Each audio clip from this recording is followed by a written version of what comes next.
Okay, so before we begin our interview, we just want to introduce our support team, the ones who made this all happen. So, hey, Matt, it's Lauren. Vice Doris Watanabe. You know me, I'm with the Sierra Club Oahu group, and just so grateful for you to offer all your wealth of knowledge and experience in this these conversations with the youth. So, thank you. Mahalo. And then I'm David Miyashiro. It's great to see you again. Thank you so much for coming to one of our community change forums earlier this year, which feels like a long time ago, but it was only a couple of months ago. But I'm the executive director of Hawai'i Kids Can. So we're a relatively newer nonprofit organization focused on education, advocacy, and policy, in particular focusing on youth civic engagement and empowerment. And then I see Lala here. Aloha, stranger. Hola.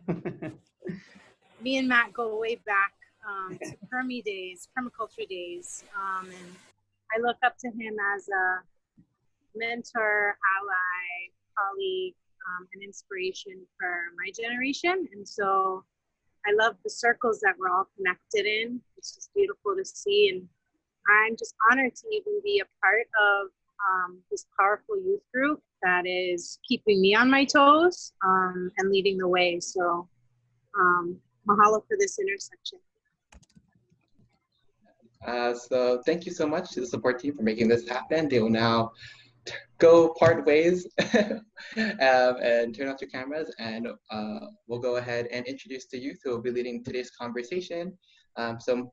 I'll introduce myself first. My name is Jonah. I attend UH Manoa and will be a second year next year, and I currently reside here in Aiea, Hawaii. Hi, Matt. My name's Anna. I just finished my second year at UH Manoa, and I was born and raised in Malaysia, but I now live on Oahu. Hi, my name is Erin. I attend American University in Washington, D.C. I'm going to be a second year, and I currently live in Pearl City, Hawaii. All right. Great to meet you, folks. So we are here to talk about a lot of things that have been going on in the world and what we're gonna do to fix it. So we are part of a core team of youth leaders who have been participating in a series of youth-led initiatives to engage in community-centered policy with social justice and equity at its core. The purpose of the program is for youth to grow our leadership skills, build relationships with like-minded activists, and work collaboratively on systemic change. Earlier this year, we held several community change forums where we discussed issues and solutions with other youth in specific council districts. Next, we want to take what we've learned and share them with candidates. Our goal is to create an educated and engaged youth voter base and put our voices at the forefront of decision-making and policy change. In response to inspiring work of the Black Lives Matter movement growing activism around systemic racism, especially amongst youth, we are hosting these interviews to create a space to bring Oahu's youth and practitioners and leaders like you together to focus on the histories and contemporary experiences of systemic racism, white supremacy, and colonialism in Hawaii. We know this is just a starting point to uncover the history and contemporary experiences of social justice locally, but it is an important pathway to better understand the full scope of equity issues for the community resilience advocacy. Thank you so much for your time on these critical topics. Right. Thanks for having me.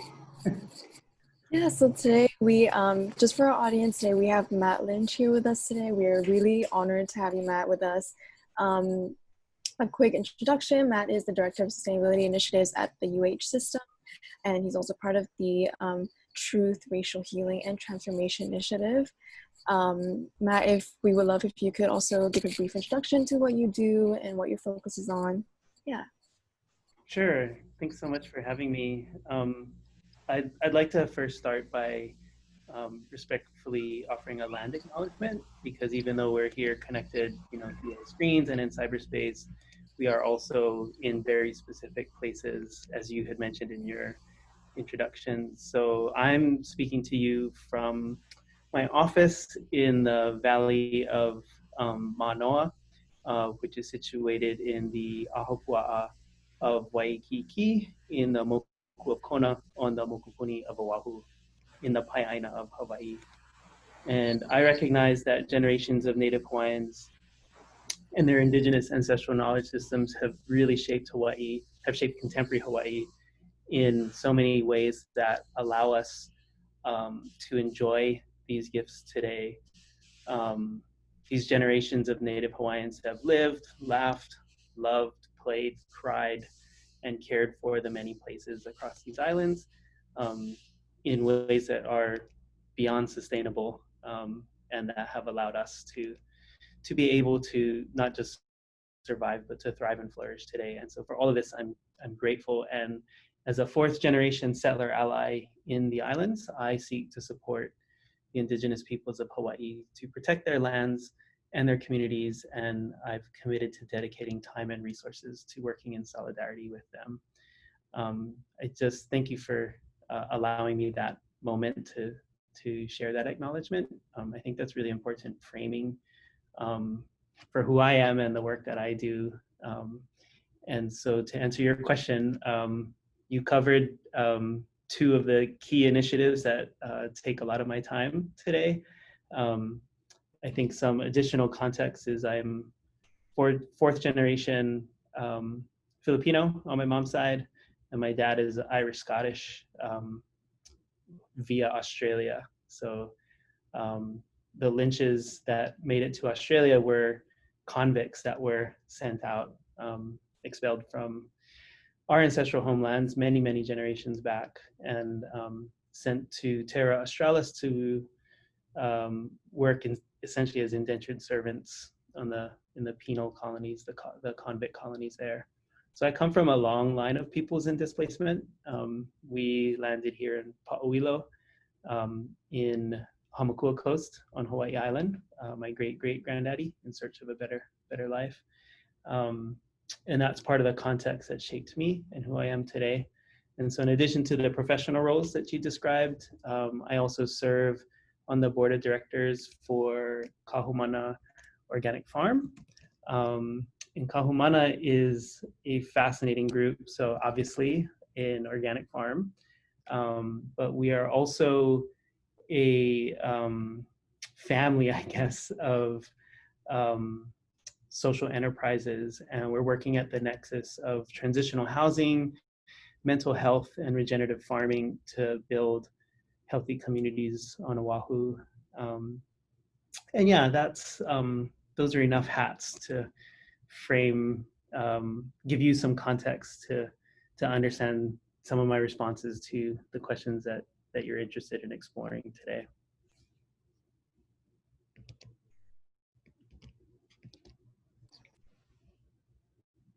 Do you want me to No, that's great. Yeah, thank you so much for sharing this space with us. And I think, and I really appreciate that you shared your background. I think that is so important in every space that we come into. So kind of to start, like, frame our conversation, one of the first things that we ask is, because a lot of our work in this program is centered in social justice and equity, what does social justice mean in your work with climate and racial justice? Yeah, that's a really good question. I mean, there are the sort of rote, like, technical explanations, but my sense is that that's what you're asking after. Like, what does that mean to me? I feel like, for me, social justice and climate justice are inextricably interlinked. And even the words, those terms that we've developed, they're expressions of an unhealthy context that we're all entangled in. And what I mean by that is that there's a separation between people and planet, people and place, right? Why do we not have one term that describes those as being interlinked? Because the dominant paradigm and the dominant language of that paradigm doesn't actually even have words to express that. And that gets down to the root causes, which is really what it's a primary focus of our work. It's a primary focus of my work, just personally. That's sort of what really drives me. And it's a primary focus of the work at the Office of Sustainability. And hence our involvement with the Truth, Racial Healing, and Transformation Initiative, because that is getting to the core of the issues. And I'm just gonna read directly from our website at hawaii.edu/sustainability, because I feel like this language really precisely explains those interconnections. So the heading is exploring the, quote, meeting of wisdoms between indigenous ancestral knowledge systems and Western empirical sciences.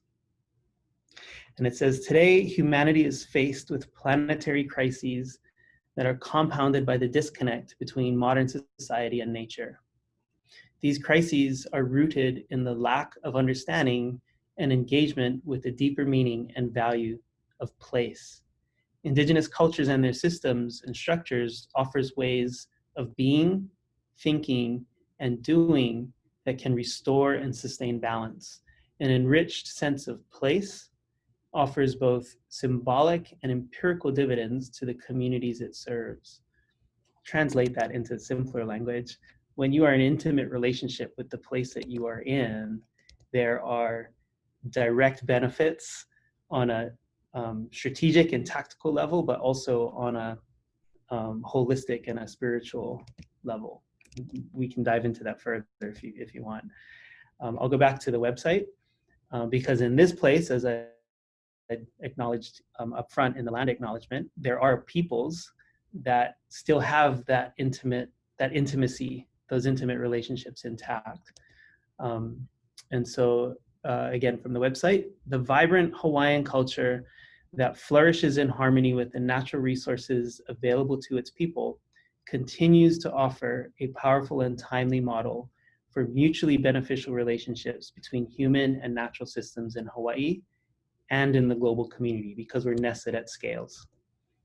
Aloha Aina invites innovation and creativity in our academic and scholarly enterprise in our teaching, learning, and research to transform students and create engaged citizens who care for our people and our places in order to serve our islands and our planet. So why does the Office of Sustainability have as one of its primary initiatives engagement with the Center for Truth, Racial Healing, and Transformation? Because let's break down those terms. Truth, let's tell the truth. Let's explore the truths together so that we can understand how our complex histories are intertwined, so that we can begin to understand the ways that we are entangled in these complex systems, right? So that we can begin to find points of connection and begin to see ourselves in each other, right? That's what we mean by this notion of truth. It's an invitation to explore our stories together so that we can find connections. Racial healing, that's very specific language that makes explicit this construct of race. And when you pair it next to transformation, it's acknowledging the problem by pointing to what could be a transformed state. Notice that it's not reconciliation. It's not going back to a way that we were before. No, it's talking about a new state that we can collectively imagine together. And it's interesting that racial and healing are paired together too, right? Because race is a construct. Race is a social construct that was created falsely, that perpetuates this myth of a hierarchy in human value that is based on one's appearance, one's phenology. That is what race is, nothing more than a social construct. And when I say it that way, it can sound trite, and it can sound like I am not acknowledging the racial disparities that we exist today, right? So it is, when you say racial healing and transformation, we are acknowledging what is and giving ourselves options to move through so that we can, in fact, jettison this false notion of a hierarchy in human value and begin to collectively live into, and I'm going to use a Hawaiian term here, our kuleana, our responsibilities, and better understands our roles to each other and to our places, so that we can individually and collectively heal, and therefore thereby sort of transmute or transmorgify, translate all of this pain and trauma and suffering into a more beautiful world that our hearts know is possible. Yeah, so yeah, you actually have answered a lot of the questions that we wanted to ask, or the ones I had in mind. But thank you for the kind of breakdown. I think that segues us really well into kind of the intersection between, especially right now, the conversation between like climate and race. And you know, there's been a lot of writings and conversations, discussions about how climate justice cannot be achieved without dismantling the system of white supremacy and without doing some serious anti-racist work. What does that mean in Hawaii, and how do you think people for generations have been working to achieve that, and how are people doing that now as well? To achieve climate yeah, so climate justice in relation to racial justice and racial healing. Got it.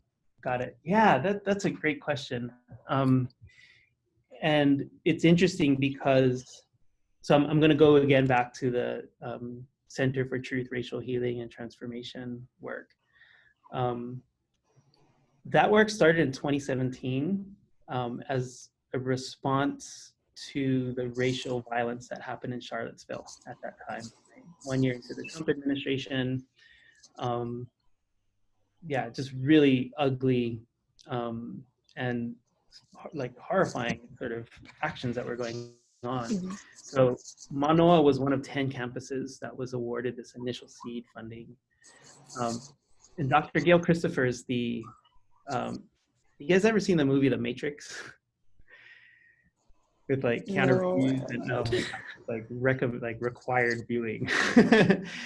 There's a character in there that Dr. Gail Christopher really reminds me of, the Oracle. And the language I was sharing earlier about jettisoning the false notion of a hierarchy in human value, that comes from Dr. Gail Christopher. So it was that work began then, and the approach that the Hawaii team took to TRHT was in expanding our context beyond race by exploring the ways that we are or are not connected to place. And through that exploration, it's really fascinating. We've actually like got some real dissonance that was fed back to us when we've taken that and presented that idea in continental settings, because the conversations on the continent are very different than the conversations that we have here, or some of the conversations on the continent. And one of the things that was unique in Hawaii's approach is that we tied in climate justice explicitly into the TRHT work, and made that explicit so that we could begin to help people to make those connections and essentially start to understand that at some point in each of your family genealogies, at some point you had ancestors who had that intimate connection and relationship with very specific place intact. And for me on my mom's side, I'm at least 4 generations separated from that to the Philippines, as far as I know. Very likely it's many more generations than that, because the Philippines has suffered these waves of colonization and oppression and all of these other things. And nonetheless, if I go back far enough, I had ancestors who were indigenous to a specific place. I have been severed from those intimate connections. And because I am multi-ethnic, I have multiple severances, right? And if we look at the institution of slavery, that again is an example of the severance of peoples from their intimate relationships with places.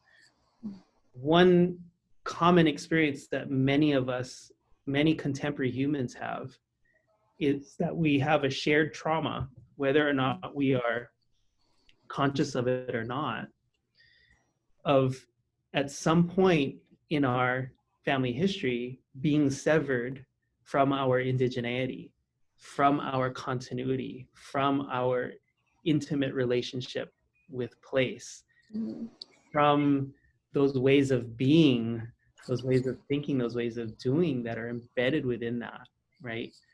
And we're lucky in Hawaii, you actually have peoples who, against all odds, still maintain that and have protected that.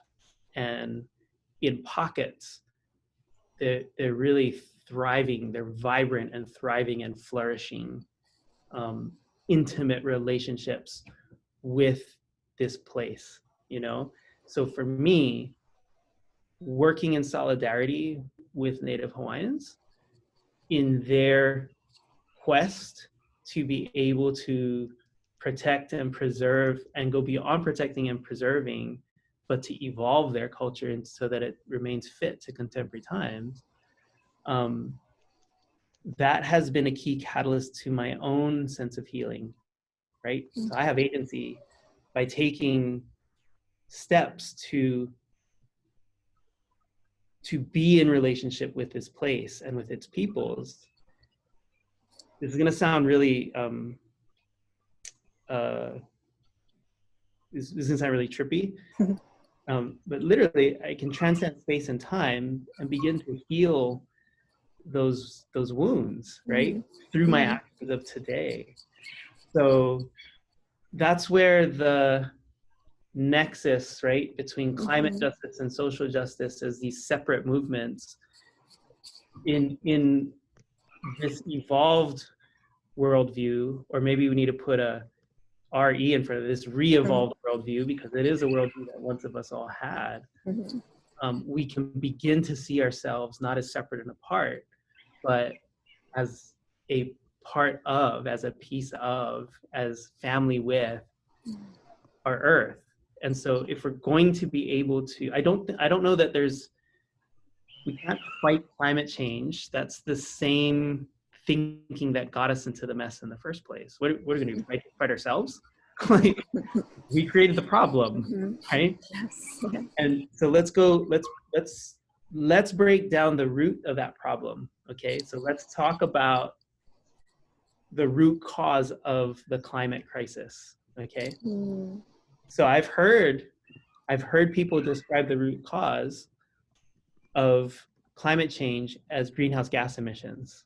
Well, what caused those greenhouse gas emissions? Let's unpack that further.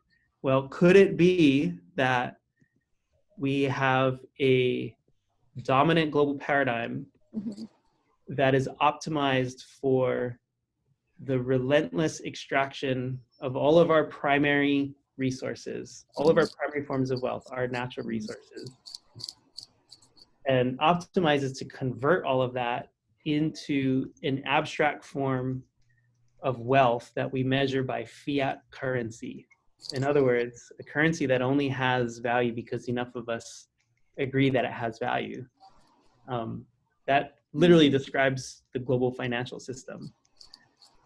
And so because we have created this dominant paradigm of never-ending extractive growth, that leads to the emissions, which alters the biogeochemistry of our planetary life systems, which becomes a driver for climate change, right? Well, let's unpack that one more level. How does the human species evolve to a point where it's okay for us to do things like remove entire mountaintops? You know? What has happened to us? What traumas have we experienced where we see ourselves as separate and apart from the natural world, and we can therefore treat the natural world in really atrocious ways? What kind of traumas must we have suffered to be at that place, right? And if you go back, what are those traumas? If we interrogate each of our stories, our family stories, we'll start to find and understand those points where we have become severed, you know? And this is probably a whole other session. That's a whole other story that I can tell about that story of separation. That story of separation is the root cause of the climate crisis. It's not a far stretch. You are all very aware individuals. So that story of separation is also the root of slavery, right? It's also, that's the root of mass incarceration. That's the root of the police brutality system. You can only enslave another human if you have yourself been damaged to the point where you can no longer see another human as kin, as human. Therefore, we cannot fight climate change. We cannot solve climate change, cannot solve social injustice. We actually have to heal so that we can evolve or re-evolve, so that we can remember what we once knew. Wow, I'm kind of like speechless right now. I don't know what to say. But no, yeah, I definitely agree with like your sentiment and how you say about like looking at healing itself and talking about like all of our stories can lead back to and explain the current situation. All of our family stories can all kind of explain like where we are today, and kind of we can definitely learn from those stories. But in terms of, I guess, I know you talked a lot about like, there was a lot you talked about. And I guess one of the things that I noticed you highlighted was like the uniqueness of like kind of like indigenous cultures and kind of like the Hawaii culture and the Hawaii mindset. And from conversations that I've heard, like, you know, I've heard many people saying that, you know, Hawaii is unique and from the continent. And for those reasons, like the issues that are being faced within the continent don't apply to what's going on here in Hawaii. And so I guess my thoughts is like, what are your thoughts on that sentiment? And, you know, if you can contextualize some of the similar situations between what's going on the continent and here in Hawaii, and if you feel that there are things that Hawaii does better than that on the continent. Yeah, that is a really thoughtful question. Thank you for asking that. I'm going to introduce a mental framework first to help me answer that. So one thing that has been really useful for us to be effective catalysts for transformation is to understand the difference between principles and expressions of those principles. Or put another way, to understand fundamental drivers and the ways that those fundamental drivers express themselves uniquely in different contexts. So what do I mean by that? So let's take a look at let's take a look at the origin of the United States of America's economy, right? There's a great podcast that the New York Times put out last year that really breaks this down. I'll put the note in the chat later. And I'd highly encourage each of you to listen to that in its entirety. It's only about a 40-minute episode. I'll give you the cliff notes though. So slavery begins in the earliest days of the US colonies in fields of cotton, tobacco, sugar plantations, and more. And I don't know if you've ever picked seeds out of cotton, like growing out of, like, yeah, sometimes you see cotton growing wild here, the native Hawaiian cotton. It's a lot of work. There's a lot of seeds in there. And so it would take one enslaved worker 10 hours to pick all of the seeds out of 1 pound of cotton, right? Just been doing it by hand. Well, Eli Whitney comes along and invents a machine, a cotton gin, that essentially like mechanizes that. And all of a sudden, he creates a new paradigm where growers could basically clean as much cotton as they're able to grow. So now the limiting factor is, how much can I produce? How much cotton can I grow? I need more land to grow more cotton. Cotton, of course, is needed around the world because you make so many useful things. I mean, still to this day, right? We're wearing, many of us are wearing cotton or cotton blend garments. So the cotton gin, the invention of this cotton gin fuels a land grab, and the US government basically dispatches its military to remove Native Americans from their lands. And the US government then seizes this land and sells it back on the cheap to white settlers. Now, there are distinct parallels between this history and the history of colonization in Hawaii, isn't there? They don't look exactly the same, but they're similar enough where you can start to see there are some fundamental drivers in play here. They're expressing themselves unique to their context, but they're recognizable enough to suspect that there's something underneath that. There's a fundamental driver that's moving that. So back to the continent, millions of acres are now put into cotton production. And of course, once you have the land to grow all of this cotton, what do you need next? The labor to fulfill this global demand.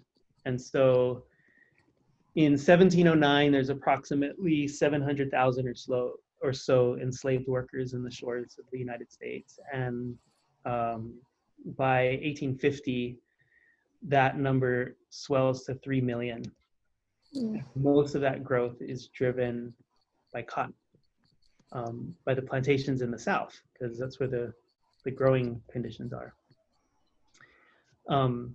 So a brutally extractive economic system sort of emerges, and it's relentlessly focused on increasing the productivity of itself. And so this cotton industry, it includes complex hierarchies with mid-level managers.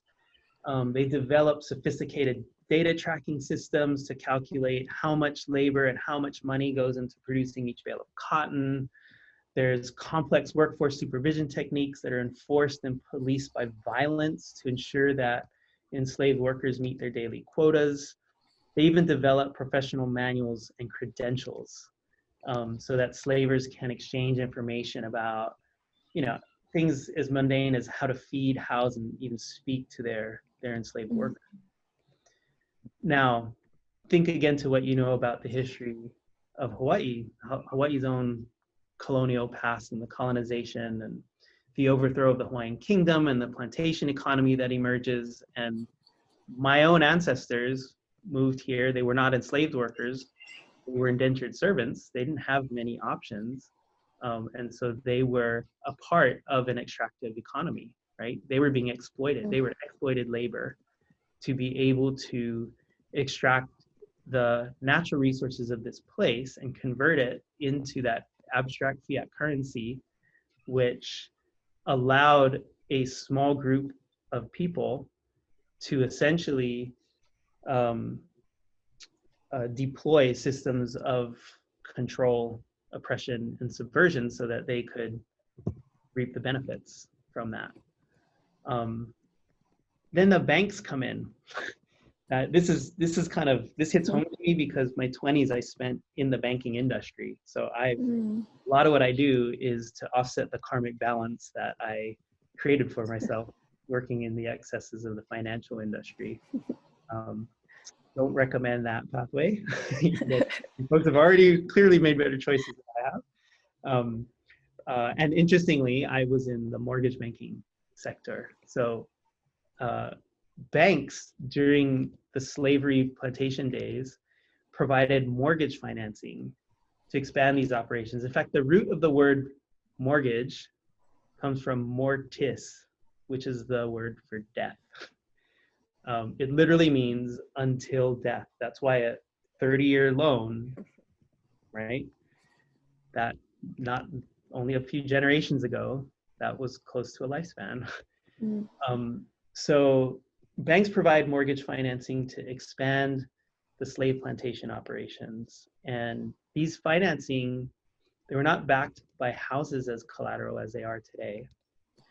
It was actually easier for slavers to put up their enslaved workforce as collateral. And let's just let that sink in for a moment, right? It was easier to obtain mortgage financing against enslaved peoples than it was to obtain financing against their homes and their land. Now, this next part will trip you out because it will show you there's that old adage, right? Those who do not learn the lessons of history are doomed to repeat them. So hold that in mind as I share this next piece of information with you. So this is back in the 1800s. These mortgage loans are bundled, securitized, and resold to global markets in the form of securitized debt or bonds. They also developed all these other fancy names for them. So years after Britain abolished the African slave trade in Europe, London actually becomes one of the largest investors in American slavery. Yet they're able to hold their high moral ground because they abolished the institution of slavery, and they're just investing in their financial futures. Now, at the height of slavery, of the slavery economy, of the slavery plantation economy, to be more precise, the combined value of enslaved workers exceeded that of all the railroads and all of the factories in the nation. Yeah. I mean, let's just pause for a moment and reflect on that. Let's repeat that again so to let it soak in. At the height of slavery, the combined value of enslaved workers exceeded that all of the railroads and all of the factories in the nation. So when you hear calls for reparations, that helps to put those calls into context, doesn't it? Now, what happens next won't surprise you. The classic tale of the financial bubble, right? 2008, we experienced one. I was hit very hard by that personally. I lost my business. I lost my houses. I was lucky to escape with my life. I got so depressed that there were moments where I contemplated, like, I literally thought that I would be less of a burden on my family if I wasn't around. That's how perverse this financial system is. And so 2008, we had a financial bubble that was fueled by collateralized debt obligations, which is to say mortgage loans that were bundled, securitized, repackaged, resold into global markets. And that because it's not based on any real value that we are providing to each other, that pattern repeats. The bubble cycle repeats. In 1837, there was a financial bubble which occurred called the Panic of 1837. And this essentially is where the cotton bubble bursts. And I won't go into the details here. I'll leave that as an invitation. That's your trailer for the podcast. What I will say is that guess which industries are deemed quote unquote too large to fail and are then bailed out by the US government. Interesting, right? Yeah. So understanding the difference between fundamental drivers and how they express themselves in different contexts is really key to be able to pull back the veil, to be able to, I'm going to use the movie reference again, but to extract yourself from the matrix, to be able to make sense of what is real and what is truth. Yeah, because that is subjective. That is all subjective. So much of it is contextual. We live in a post-truth world right now. Yeah. So understanding what fundamental drivers are gives you more agency to be able to recognize when they're expressing themselves, so that you then can move from being reactive. You can move away from amygdala hijack, which is what happens when you feel like you're under threat, and that part of the brain kicks in a fight or flight response, which is not your highest and best. That's a flight response to get you out of danger. It's not necessarily, and it shuts down access to logic, reason, critical thinking, to the deeper functions of our brain, and actually to what's even more needed now, which is systems thinking, being able to comprehend systems so that you can then identify critical leverage points to intervene at, so that you can then become an agent and a catalyst, literally a catalyst for systems transformation. I'm going to pause there because I've just downloaded a whole bunch of information to you, and I'm going to check back in the original question and ask, is that helpful to answer, to begin answering that initial question? Do you want to ask it again, and I can have a second pass at it? I think what you said really makes a lot of sense and does answer the question. So, but yeah, you did really answer that question regarding the rethinking of the mindset, and how kind of contextualizing the situations and how it shares resemblance to both here in Hawaii as well as on the continent. And talking about that colonialism framework and how that colonialism framework still exists in our modern structures today. And so I think that was what you said really hits home, and I think it offers us a new perspective. But I would like to open it up to Anna or Aaron to offer their thoughts. Jonah, can I just say that was a really brilliant synthesis and reflection. You just in what took me 5 minutes to break down, you just reflected back in 30 seconds. So thank you for that. But yeah, Anna and Aaron, I'm curious to hear your thoughts. So I'm hearing a lot of overlap and a lot of repeat between history and contemporary issues. So where do we fit as activists, as leaders, as educators, as people who just want to see change in these issues that we've seen way before, and we're seeing it again now, just in shinier new forms? I love that question. I love that question. Anna, is there anything you want to add to that, or? No, yeah, Aaron just spoke my mind. That's exactly what I wanted to ask as well. Yeah. So what is our role, and what are the things that we can do? So I think one thing we can stop doing is be prescriptive, right? So I'm not going to give you a prescriptive answer here. I'm not going to say, you should do this and you should do that. That is an expression of some of the thinking that got us in this mess in the first place. I'm going to build upon the notion of understanding fundamental drivers so that we can give ourselves deeper perspectives to comprehend systems, so that we have more agency to identify critical leverage points to intervene. And let's talk a little bit about the importance of pattern recognition here. Yeah?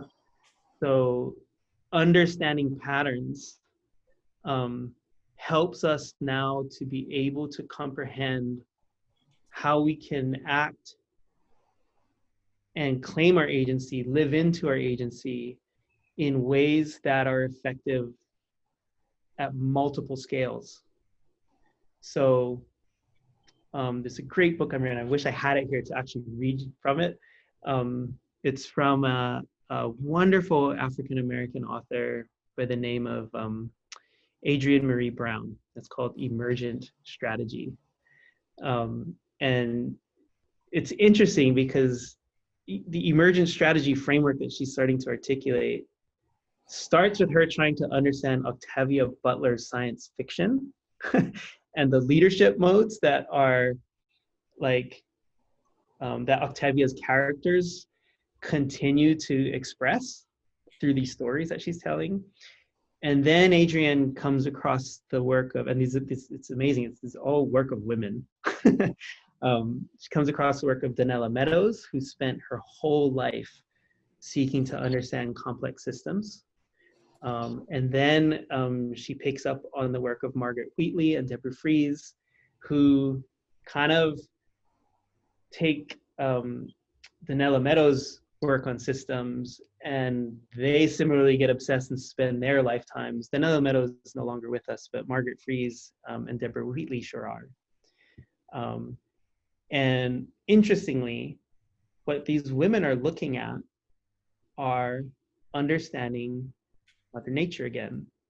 They are seeking to make sense of the world by understanding what's happening to the human species through biological perspectives, through ecological perspectives, through making sense of complex ecosystems, and starting to recognize that the meme of survival of the fittest was not actually what Darwin's work was about.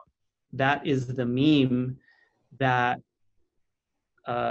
persisted in the narrative wars that were occurring at that time and have persisted to this day. When you dig into Darwin's work, he was actually, what he was really fascinated by and resonating with was interdependence, was mutuality, was relationality, was relationships. And understanding these patterns are key for us to re-recognize our place within the natural world. Understanding the patterns and processes that take place in natural cycles, in ecology, help us to understand what is happening right now.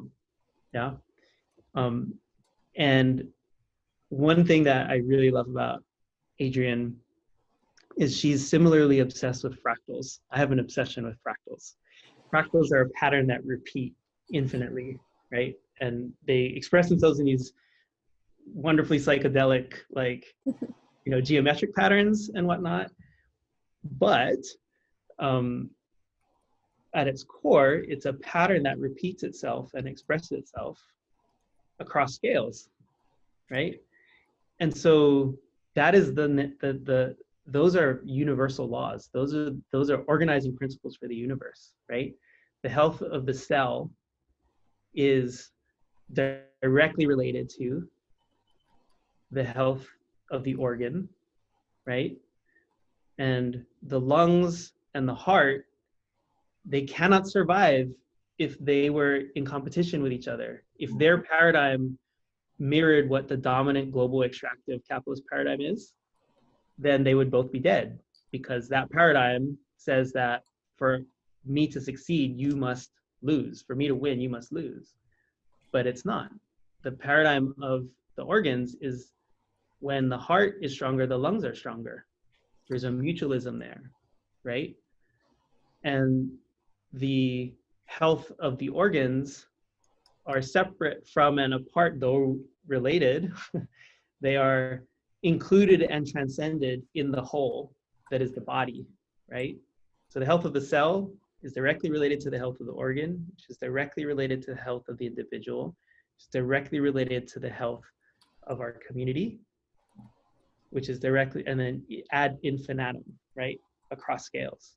So understanding and having that pattern recognition, especially understanding ecological principles, right? Organizing principles for the natural world, universal organizing principles, means that we have so much data to tap into. We have so much resources all around us to be able to inform how we can start to act in our own backyards, in our own context, bringing our own unique gifts and our own unique experiences to bear in ways that are in relationship with other people, knowing that we're fractal. What you're doing in your own backyard has an impact at Washington. It's the butterfly effect. It's because it's not just crazy woo-woo hippie stuff. In a very real way, right? When you study ecology, we are all connected. And so what you are doing, wherever you choose to live into your agency, whenever you are choosing to take actions to address critical leverage points within those systems, right? You are actually starting to change that social fabric. You are starting to change that social cultural fabric. You are starting to change the socio-ecological fabric, right? We are not separate and apart. We are entangled in these complex wholes. Therefore, what you do matters in a very real and a very tangible sense. Because if we're all starting to wake up and heal and activate, right? And to consciously cultivate spaces of healing, spaces of reconnection, when we are actually withdrawing support from the dominant paradigm, right? When we extract ourselves from the artificial intelligence algorithms that are optimized for time on screen, we are actively draining the life force of that extractive paradigm. When we trade something, when we barter something with a friend, or even with someone we don't know, right? When we conduct a transaction that's based on relationship, not by fiat currency, we have directly subverted the whole global financial system, right? There are these, when we save seeds from plants in our garden, we are reclaiming our own individual sovereignty, right? We are withdrawing participation from the industrialized food system. We are reconnecting to our own indigeneity. We are reconnecting to our own ancestors who cultivated that same seed saving practice. And what's inherent in each seed is the future, right? So we're literally like doing these really small, simple, peaceful, subversive, intentional actions that all help to shift that paradigm, yeah? And some of us are going to grow up and we're going to, our lived context will call forth from us excellence to be able to act in those ways in policy making. Some of us will be called to bring those forth in, say, electroengineering or renewable energy. You know what I mean? We all have these times. We were made for these times. You guys are badasses because you chose some level to be here at this time, this critical juncture in human evolution. And there's a reason for that. You know what I mean? We are all uniquely called to be here on this time, place, and plane, because the opportunity is literally the evolution of our species. Thank you so much for that perspective. And I really loved how you talked about like how like at the very nature of ourselves as well as this universe is that everything is related, everything is correlated to one another, and everything affects one another. And I do feel that that is something that within our society, within our world, that we have kind of forgotten in a sense. And I think, you know, one of the things like that I've learned too is like, you know, we talk about indigenous cultures, and a lot of the way that history portrays indigenous cultures, portray them as kind of savage, as kind of like uneducated.